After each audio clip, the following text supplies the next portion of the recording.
By week 8, every reporter covering the Iran war had learned which questions Trump would answer and which ones he would redirect toward a ballroom. Jon Stewart had not learned this lesson. He asked the question anyway. The question was 4 words. He asked it on April 20th from the Daily Show desk, in the flat register of a man who has spent 22 years watching people not ask the obvious question and has decided that, in week 8 of an undeclared war with no defined objective and 13 American soldiers dead, the obvious question is the only question that matters. He said, "What is this for?" He said it the way you ask something you genuinely want answered, not what rhetorically, not as the setup for a punchline, but as a question. 4 words, even. In the specific register of someone who has read every White House briefing transcript, watched every press conference, reviewed every Hegseth statement and Rubio statement and Vance statement and Trump statement across 54 days of active military engagement, and has arrived at the conclusion that none of them, individually or in combination, contains an answer to those 4 words. He said, "I'm serious." He said it after a beat, the pause of a man confirming to the room that the question was not a setup. He said, "I have watched every briefing. I have read every statement. I have assembled the complete transcript of everything the president and his cabinet have said publicly about this operation since March 1st. He pressed his jacket flat, the slow, deliberate gesture of a man preparing to say something he has been preparing to say for 8 weeks.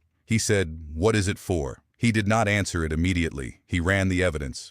He played the Trump clip from The Five, the Fox News interview in which a panelist had asked about the humanitarian situation. Were Iranians able to access drinking water? Did they have food? He played Trump's response. Trump had said, "I do know, but first, let's remember that lunch we had years ago in the base of Trump Tower when it was brand new." He said, "Now, I probably shouldn't say this. It could end my political career. But you may even be better looking than you were then, okay?" The clip ended. Stewart did not speak for 3 seconds. Confirmation. The pause was not comedic. It was the specific silence of a man who has just played a clip of the President of the United States responding to a question about whether Iranian civilians have access to drinking water during a military operation he authorized, with a compliment about someone's appearance, and is sitting with the distance between those 2 things. He said, "The man who is responsible for the drinking water situation in Iran would like you to know you look great." The room broke. He waited. He said, "That is a grandpa who has lost his..." He paused in the specific comedic gap of a man pretending he cannot find the next word. Train of thought. He said, "That is a president trucking along like it's any old episode of The Apprentice, while 13 American service members are dead and the world economy is absorbing the full impact of a closed Strait of Hormuz." He reached for the desk, the slow adjustment of a man retrieving the scaffolding of his central argument. He said, "I want to walk you through the art of the deal as it has been applied to Iran, because I have now had 8 weeks to study it, and I have arrived at a finding." He said, "Step 1, state your demands." Trump posts, "There will be no deal except unconditional surrender." He said, "Step 2, bomb them."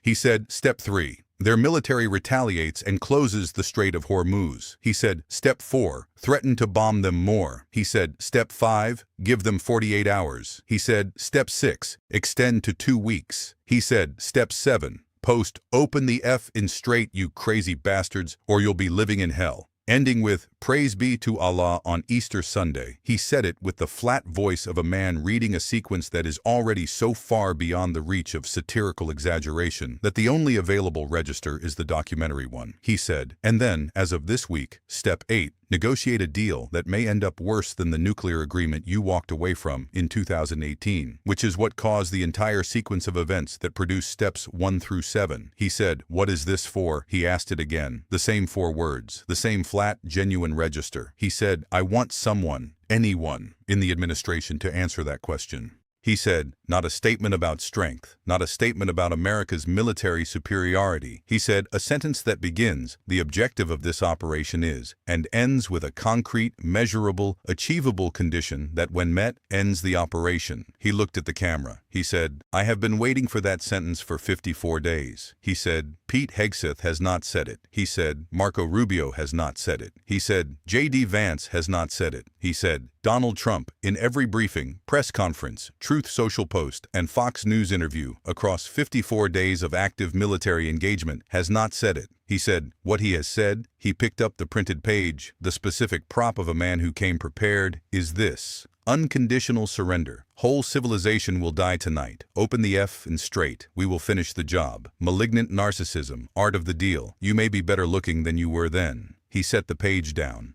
He said, that is the full transcript of the stated strategic objective of the Iran operation, assembled from 54 days of public statements by the commander-in-chief and his cabinet. He said, it contains one compliment, one Easter morning expletive with a religious sign-off, 3 ultimatums that were extended, 1 declaration of unconditional surrender that was never achieved, and 0 sentences that begin the objective of this operation is. He said, what is this for? Third time, still even, still genuine, still 4 words. The scaffolding of a 22-year career assembled in the service of a single question that nobody with a press credential and a seat at a briefing had asked in 54 days. Not because the question was dangerous, but because the answer, or the absence of one, was something the briefing room had agreed, in the collective silence of institutional accommodation, not to name.